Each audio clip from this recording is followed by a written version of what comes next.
네, 분위기가 정반대인 부동산 시장도 있습니다. 오피스텔인데 거래도 크게 늘었고 최근 청약에서 경쟁률이 1000대 1을 숱하게 넘기면서 광풍이란 말까지 나오고 있습니다.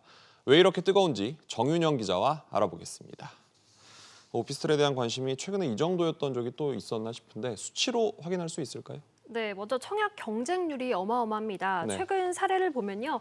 지난 2일 경기도 한 오피스텔의 경우 1398대 1의 경쟁률로 오피스텔은 물론 아파트 중에서도 역대 가장 높은 경쟁률을 기록했습니다. 네. 서울 신길동의 오피스텔 역시 청약 접수일에 접속자가 몰려 홈페이지가 마비됐고 경쟁률이 1412대 1을 넘었습니다.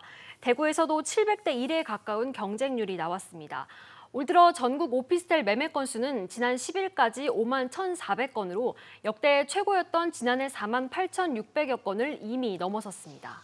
난리가 났다고 볼 수 있을 것도 같은데 어떤 점이 수요자들의 관심을 끌고 있습니까? 네, 이 아파트 대체제로 역할을 할 수 있는 데다 규제가 아파트보다도 덜한데요.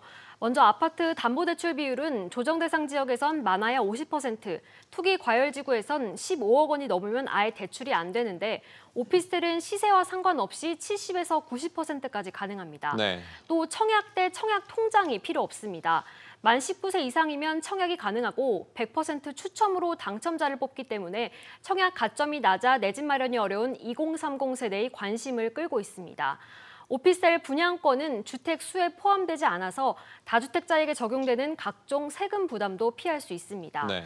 또 100실 미만의 오피스텔은 전매 제한이 없다 보니 당첨될 경우 수천만 원 이상의 웃돈을 받고 분양권을 처분할 수 있다고 합니다. 1000대 1 이상의 경쟁률 중 상당수가 이런 투자 수요라고 볼 수 있습니다. 아파트로 가기 힘드니까 오피스텔로 오고 있다 이렇게 볼 수 있을 것도 같은데 투자 목적으로 보시는 분들도 많을 겁니다. 주의할 점이 있을까요? 네, 부동산 하락기가 됐을 때 빚을 내 투자하면 위험하다는 게 전문가의 설명입니다. 설명 먼저 들어보시죠. 네. 오피스텔 같은 경우는 당첨이 되면 프리미엄을 받고 팔겠다는 투자 수요들이 많이 유입이 됐기 때문에 시장 분위기가 반전이 되면 팔지 못하고 본인이 책임져야 되는 사태가 발생할 수도 있기 때문에 충분한 리스크 관리를 할 필요가 있을 것 같습니다. 네, 또 통계를 보면 전용 면적 60제곱미터 이상 주거용 오피스텔 값의 상승률은 7.4%나 되지만 1인 가구가 많이 사는 40제곱미터 이하의 원룸형 오피스텔 값은 거의 상승하지 않았습니다. 오피스텔이라고 해서 무조건 가격이 오르는 게 아니란 얘기입니다. 네. 최근 오피스텔 열풍은 아파트 규제와 공급난에 따른 풍선 효과로 볼 수 있는데요.